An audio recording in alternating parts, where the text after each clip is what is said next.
أعوذ بالله من الشيطان الرجيم. بسم الله الرحمن الرحيم.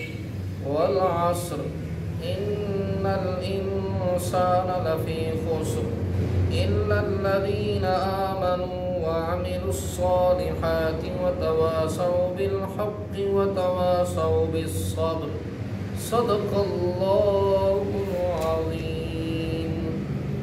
سامعین و ناظرین، آج ہم سورہ عصر جو کہ ایک چھوٹی سی صورت ہے، سورۃ العصر، یہ 30ویں پارے میں موجود ہے. ہم اس کا ترجمہ اور تفسیر سماعت کرنے کی کوشش کریں گے. اللہ رب العالمین نے اس کے شروع میں عصر کی قسم کھائی. قسم ہے زمانے کی. کسی نے کہا عصر سے مراد عصر کی نماز ہے، کسی نے کہا اس سے مراد زمانہ ہے، وقت ہے، کسی نے کہا گزرا ہوا زمانہ، کسی نے حال اور کسی نے مستقبل بتایا. مختلف مفسرین نے مختلف اس کے اوپر رائے جو ہے وہ اختیار کی، اور کسی نے کہا کہ یہ نبی کریم صلی اللہ علیہ وآلہ وسلم کے زمانے کی قسم ہے. اور اس پر حضرت ابو موسیٰ اشعری رضی اللہ تعالیٰ عنہ کی روایت بھی تبیان القرآن میں علامہ غلام رسول سعیدی رحمۃ اللہ علیہ لے کر ہے، اور صحیح بخاری شریف کی حدیث جو ہے وہ انہوں نے نقل فرمائی. اسی طرح مختلف مفسرین نے اس کے اوپر مختلف رائے دی. لیکن قسم اگر زمانے کی ہو، قسم ہو عصر کی نماز کی، یا قسم کسی بھی گزرے ہوئے مستقبل یا حال کی خبر ہو، مطلب یہ ہے کہ ہماری اصلاح. اللہ رب العالمین فرماتا ہے کہ بے شک انسان خسارے میں ہے. اور پھر خسارے سے جو مراد ایک روایت ہے وہ بھی میں انشاءاللہ آپ کے سامنے بیان کروں گا. قرآن مجید کیا کہتا ہے؟ والعصر. اب جو ترجمہ کیا گیا تمام جو تراجم جتنے بھی ہیں ان میں کہ قسم ہے زمانے کی. اب یہ وہ زمانہ جو مفسرین نے، ہمارے علماء نے لیا، وہ یہ ہے کہ نبی کریم صلی اللہ علیہ وآلہ وسلم کا یہ زمانہ بھی ہو سکتا ہے.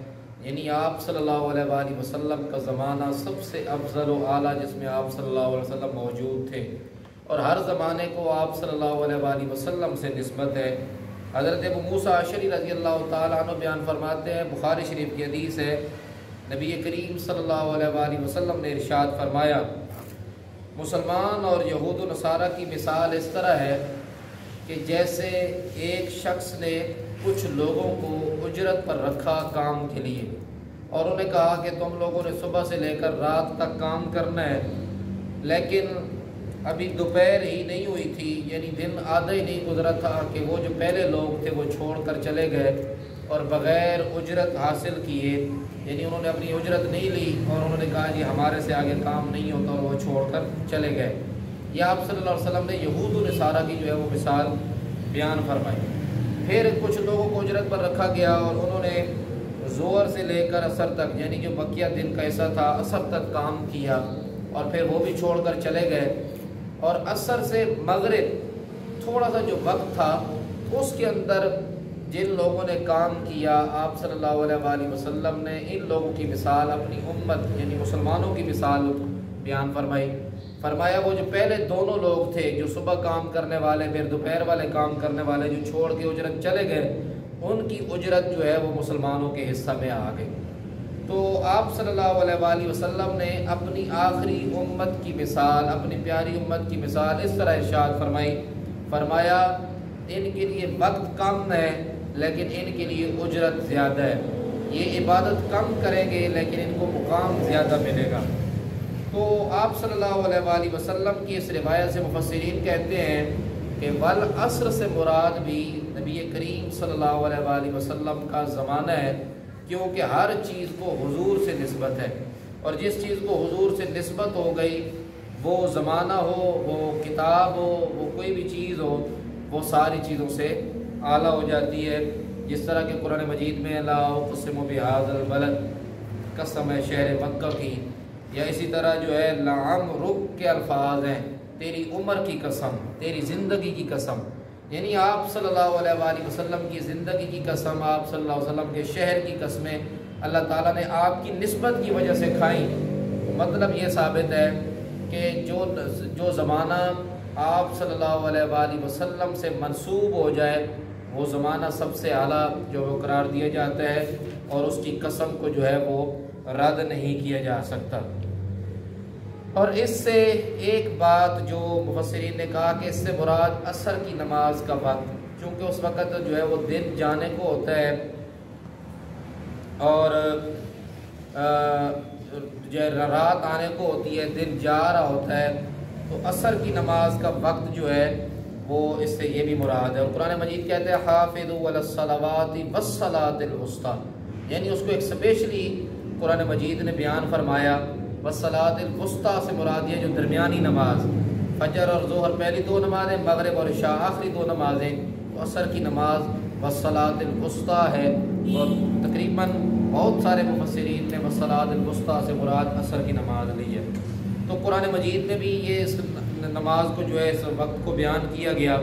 اور حضرت ابو ہریرہ رضی اللہ تعالی عنہ بیان فرماتے ہیں کہ رسول اللہ صلی اللہ علیہ وآلہ وسلم نے فرمایا، تمہارے پاس رات کے فرشتے اور دن کے فرشتے باری باری آتے ہیں اور فجر کی نماز میں اور عصر کی نماز میں جمع ہوتے ہیں۔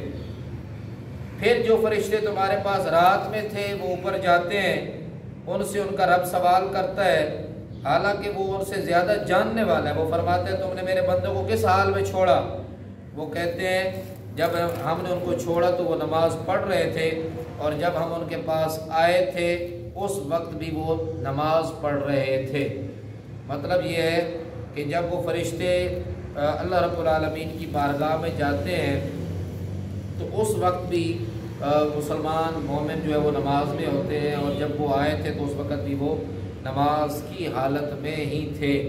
تو اس سے عصر کی نماز کا وقت جو ہے وہ ظاہر ہوتا ہے۔ اسی طرح حدیث پاک ہے کہ عصر کے وقت نماز پڑھنا نفس پر بہت بھاری ہوتا ہے، کیونکہ اس وقت جو کاروباری لوگ ہیں وہ اپنے کاروبار میں مشغول ہوتے ہیں، اور جو عبادت بھاری ہو اس کے ادا کرنے کا ثواب بھی زیادہ ہوتا ہے۔ اسی طرح بہت ساری احادیث عصر کی نماز کے بارے میں ہیں، اور ایک روایت میں ہے کہ جب انسان مرتا ہے اس کے سامنے بھی جو ہے نا وہ عصر کا وقت ہوتا ہے۔ تو یہ عصر کا وقت، عصر کی نماز، یہ بہت زیادہ اہم ہے، اور رسول اللہ صلی اللہ علیہ وآلہ وسلم نے ارشاد فرمایا عصر کی نماز جلدی پڑھ لو، کیونکہ نبی کریم صلی اللہ علیہ وسلم نے جس نے عصر کی نماز کو ترک کر دیا اس کا عمل ضائع ہو گیا۔ اب کئی لوگ عصر کی نماز وہ سونے میں یا کھیلنے میں کاروبار میں مشغول ہوتے ہیں تو وہ چھوڑ دیتے ہیں۔ آپ صلی اللہ علیہ وسلم نے فرمایا کہ عصر کی نماز وقت پر ادا کر لو، جب بھی یعنی ٹائم ہو جائے اس کو وقت پر ادا کیا جائے، اس میں سستی نہ کی جائے۔ تو اس سے ایک مراد جو ہے مفسرین نے بالعصر سے لیا، ایک عصر کی نماز کی قسم یا عصر کے وقت کی قسم۔ تو بہرحال اس سے کوئی بھی قسم مراد ہو، ان الانسان لفی خسر، بے شک انسان خسارے میں۔ کون سا انسان خسارے میں ہے؟ کافر جو غیر مسلم ہے وہ خسارے میں ہے، منافق خسارے میں ہے، اور وہ لوگ خسارے میں ہیں جو گناہوں کی زندگی میں مشغول ہیں۔ اور اس سے ایک روایت جو ہے وہ ہمارے سامنے موجود ہے، حضرت ابی بن کعب رضی اللہ تعالیٰ عنہ بیان کرتے ہیں کہ میں نے رسول اللہ صلی اللہ علیہ وآلہ وسلم کے سامنے اس سورت کو پڑھا، یعنی سورۃ العصر کو۔ کہتے میں نے پڑھا اور آپ سے عرض کیا، یا رسول اللہ صلی اللہ علیہ وسلم فدا کا ابی و امی یا رسول اللہ، آپ پر میرے ماں باپ قربان ہو۔ اس آیت کی کیا تفسیر ہے ان الانسان لفی خسر کی؟ تو آپ صلی اللہ علیہ وسلم نے فرمایا والعصر سے مراد دن کا آخری حصہ ہے، یعنی جب عصر کا وقت شروع ہو جاتا ہے عصر سے مغرب تک، اسلامی تاریخ کے مطابق مغرب کے بعد تاریخ چینج ہو جاتی ہے، اگلا دن شروع ہو جاتا ہے، اگلی رات شروع ہو جاتی ہے۔ تو آپ صلی اللہ علیہ وسلم نے فرمایا عصر سے مغرب کا وقت اس سے مراد ہے، والعصر سے۔ پھر فرمایا ان الانسان لفی خسر سے جو مراد ہے وہ ابو جہل بن ہشام ہے، یعنی ایسے لوگ جو ابو جہل کی راستے پر چلیں گے، اور خود ابو جہل اس سے مراد ہے، یعنی وہ خسارے میں ہے۔ پھر حضور نے فرمایا آگے الا الذین آمنوا، وہ لوگ مگر وہ لوگ جو ایمان لائے۔ آپ صلی اللہ علیہ وسلم نے فرمایا اس سے مراد میرے ابو بکر ہیں، ابو بکر صدیق رضی اللہ تعالیٰ عنہ ہے۔ پھر حضور نے فرمایا وعامل الصالحات، جو اس میں لفظ آیا ہے وعامل الصالحات کے جو الفاظ ہیں، حضور نے فرمایا اس سے مراد میرا عمر بن خطاب ہے۔ پھر حضور نے فرمایا آگے وتواصوا بالحق، اس سے مراد عثمان ابن عفان ہے۔ اور پھر فرمایا وتواصوا بالصبر، اس سے مراد میرے علی المرتضی شیر خدا رضی اللہ تعالی عنہ ہے۔ تو آپ صلی اللہ علیہ وآلہ وسلم نے اس سورت کا نچوڑ خلاصہ آپ صلی اللہ علیہ وسلم نے ایک ہی جملے میں ارشاد فرما دیا۔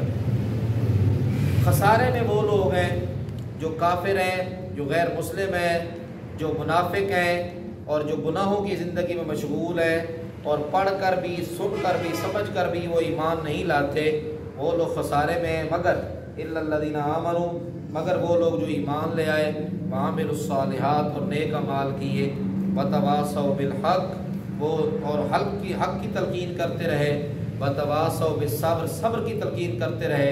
حق اور صبر کی تلقین وہی کرتا ہے، نصیحت وہی کرتا ہے جو خود اس پر عمل پیرا ہوتا ہے۔ تو حضرت ابوبکر صدیق، حضرت عمر، حضرت عثمان اور حضرت علی سے بڑھ کر مومن سچا کون ہوگا، جس کو آپ صلی اللہ علیہ وآلہ وسلم نے فرمایا کہ یہ وہ لوگ ہیں جن سے مراد جو ہے وہ حق اور سچ کی تلقین کرنا ہے۔ تو سامعین و ناظرین، آج ہمیں چاہیے کہ ہم خسارے والے انسانوں سے بچ کر جو ہے اللہ اور اس کے رسول صلی اللہ علیہ وآلہ وسلم کے راستے پر چل پڑیں، جو صحیح راستہ ہے، جو کامیابی والا راستہ ہے۔ خسارے سے بچیں اور کامیابی کی طرف آئیں۔ اللہ تعالیٰ عمل کرنے کی توفیق عطا فرمائے۔ اور آخر میں میرا یہ پیغام ہوتا ہے کہ کل والی ویڈیو میں بھی میں نے گزارش یہی کی آپ کو پچھلی ویڈیو میں کہ مہربانی کر کے اس چینل کو سبسکرائب کریں، اور اگر میری بات اچھی لگے اور دین کے مطابق ہو تو میرا ایک ہی مقصد ہے کہ دین پھیلنا چاہیے۔ آپ ہمارے اس چینل کو سبسکرائب کریں اور اس پیغام کو آگے شیئر کریں تاکہ یہ جتنے لوگوں تک پہنچے وہ لوگ بھی ہمارے ساتھ اس دین میں شامل ہو جائیں۔ اللہ رب العالمین ہمیں عمل کرنے کی توفیق عطا فرمائے۔ والسلام۔